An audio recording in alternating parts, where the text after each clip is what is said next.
Howdy, Jacob here. Today we're going to be looking at FinVolution Group.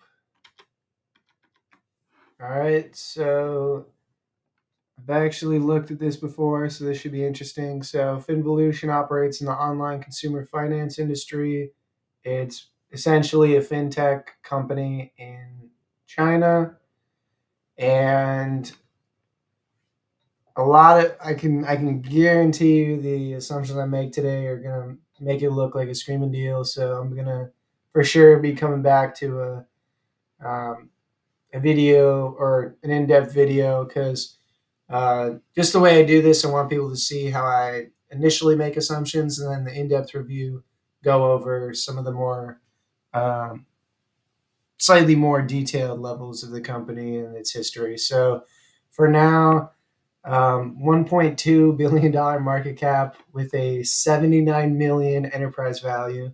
And so we can see here that, I mean, you're almost buying the company for free if you were to liquidate it. So that's pretty great. Liquidate it with cash, I should say, because then you still have assets. So currently rocking a 4.68% dividend yield. It's a like I said, $2 billion market cap. Here's another thing I'm gonna have to do another video on is what's called a net, and then there's Ben Graham's version of a net.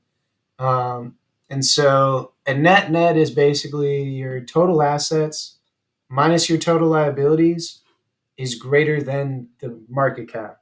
And so we have 2.7 billion in total current assets, 1.3 billion in total liabilities, which leaves us roughly 1.4 billion, a little bit more, and the market cap is only 1.2. So if this were an American company, I mean, just from a balance sheet, it'd be very attractive. And then if it's producing positive free cash flow, we can see that their balance sheet is only going to be improving. Besides the point, I'm going to try to come out on a video on another way of valuing companies given their balance sheet rather than their cash flow and income statement on present value, earnings, and free cash flow. But um, I mean, again, I've looked at this company. It looks like it's extremely cheap.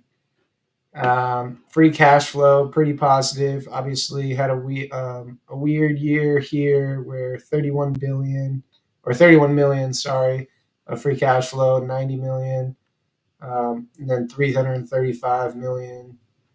So free cash flow has not been as consistent as their earnings, which I don't prefer. I'd prefer their free cash flow was consistent, and then earnings maybe went up or down quite a bit, since that's the accounting standards versus actual true cash in, cash out.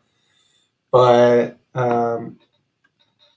yeah, I think we can start making some assumptions here. So for me, I might just assume 3 and 13 for 3% revenue growth, 13 for P and price free cash flow. And then if we start making some assumptions here, maybe 25, 15, maybe minus 1% on the share buybacks. And then let's assume that they get to keep this dividend the same, which really is just dependent on if they can get back to their higher free cash flow.